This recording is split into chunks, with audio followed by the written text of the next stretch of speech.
Assalamualaikum warahmatullahi wabarakatuh. Kali ini kita akan mengisahkan Mayor Prasetyo disandera oleh OPM, Organisasi Papua Merdeka. Saat hendak dieksekusi, Mayor Prasetyo menggunakan ajian lembu sekilan dan hal mengejutkan terjadi. Helikopter Bell 412 menderu membelah kabut tipis yang menyelimuti pegunungan Papua. Sersan Mayor Prasetyo mencengkeram tas ranselnya erat-erat sembari memandang keluar jendela. Di bawah sana, hamparan hutan lebat membentang sejauh mata memandang. Sesekali terputus oleh aliran sungai yang berkilau ditimpa cahaya matahari pagi. 5 menit lagi mendarat, Sersan! Teriak pilot helikopter, mengalahkan suara bising baling-baling. Prasetyo mengangguk. Tangannya tanpa sadar meraba kantong bajunya, memastikan jimat pemberian kakeknya masih ada di sana. Sisik lembu putih yang terasa hangat, seolah bergetar pelan setiap kali ia menyentuhnya. Pikirannya melayang ke malam ritual itu, saat kakeknya mewariskan ilmu lembu sekilan padanya. Ingat, Pras! Suara serak kakeknya bergema dalam ingatannya. Ilmu warisan Gajah Mada ini bukan untuk kesombongan. Ini adalah tanggung jawab besar. Seperti para leluhur kita yang menggunakannya untuk melindungi Nusantara, kau harus menggunakannya untuk melindungi yang lemah.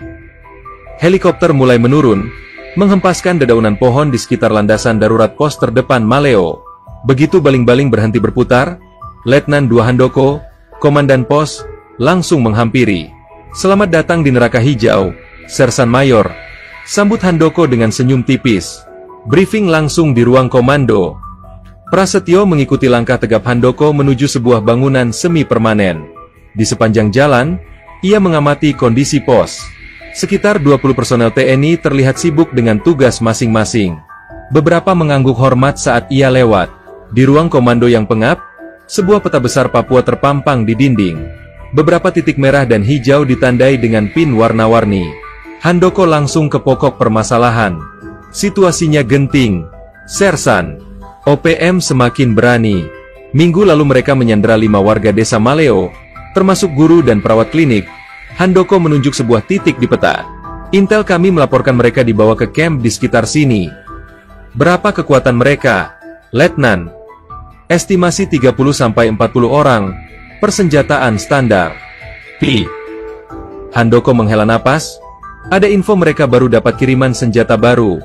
Belum tahu dari mana. Prasetyo mengerutkan dahi.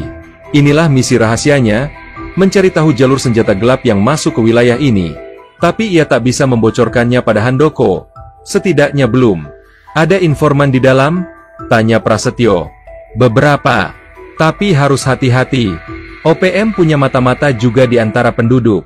Kita tidak tahu siapa bisa dipercaya. Tiba-tiba, seorang prajurit masuk tergopoh-gopoh. Lapor, Letnan. Ada kepala adat desa Maleo ingin bertemu.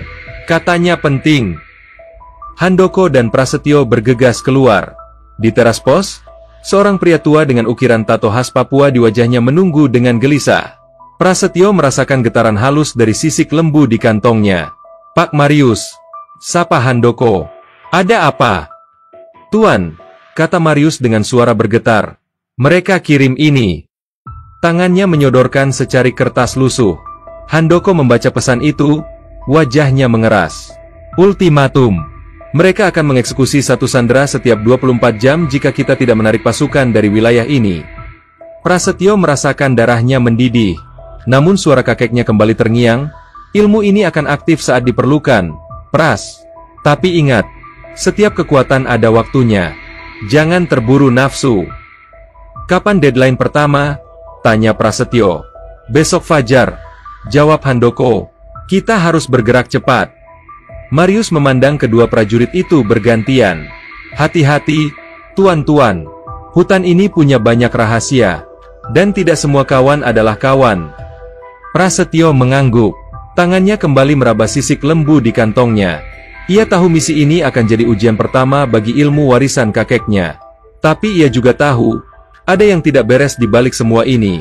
Siapa yang memasok senjata? Siapa pengkhianatnya?